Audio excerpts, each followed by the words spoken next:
but they're using sin as behavior, as I am this bad person because of my behavior. So a sinner is a bad person who has sinful behavior, and therefore their behavior needs to be modified by Christianity. In reality, if you see sin as a lost identity, then rediscovering your true identity will enable you to live different, without the behavioral thing of standards of behavior attached to whatever tradition you're involved with. And certain traditions would have very different standards. If you happen to be brought up in a Methodist tradition, drinking or smoking would have been a no-no, because that behavior was associated with the sinful world. If you're brought up in a different tradition, alcohol might not be an issue whatsoever. So I think in the Christian sense, identifying, the world, getting people to identify that they're sinners is a very negative thing, because that then will be associated with the consequence of you being that type of person. You're going to end up being punished forever.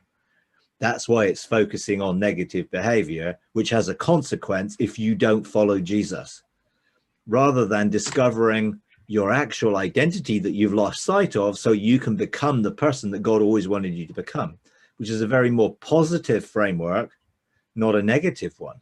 It's always focusing on the positive, becoming who you are, not trying not to be who you used to be. Or for most people, they still see themselves as sinners saved by grace.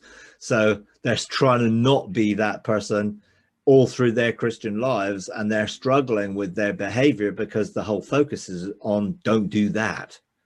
That is not like a Christian. That's not godly behavior. And it's all about works, effectively trying not to be this bad person, rather than realizing that you are a good person. God created you and made you good, not bad.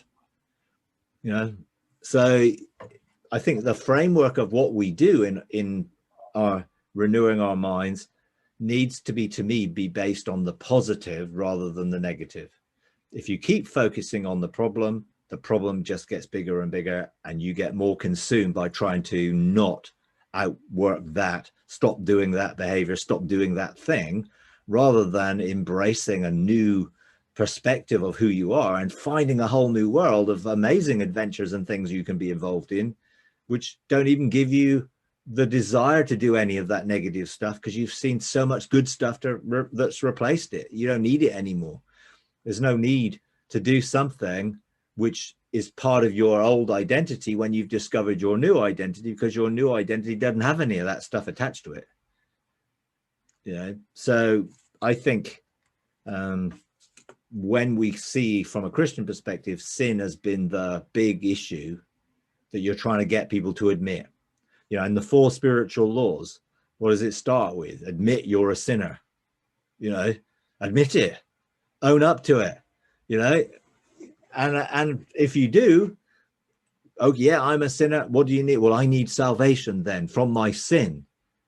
I don't need salvation from my sin if other than I want to be free to discover my identity, not I want to be free from this behavior, this old life of behavior. I want to be free from that. That's the religious thing that will keep you focused on behavior, rather than identity will enable you to be, and to enjoy being, rather than try not to be. I'm trying not to be that person anymore. I'm trying not to have those wrong thoughts. I'm not trying not to have that wrong behavior. I'm trying not to. And if the more you try not to, the more weary and burdened you get trying not to, rather than, hey, look at all this wonderful stuff there is out there. Why would I need any of that stuff when I've got this amazing adventure and life journey to discover? And I think focusing on the positive is so much better than trying to avoid the negative. I'd like to introduce you to the Engaging God program. Join us and hundreds of others around the world on this exciting adventure, and I'll look forward to walking with you on this journey.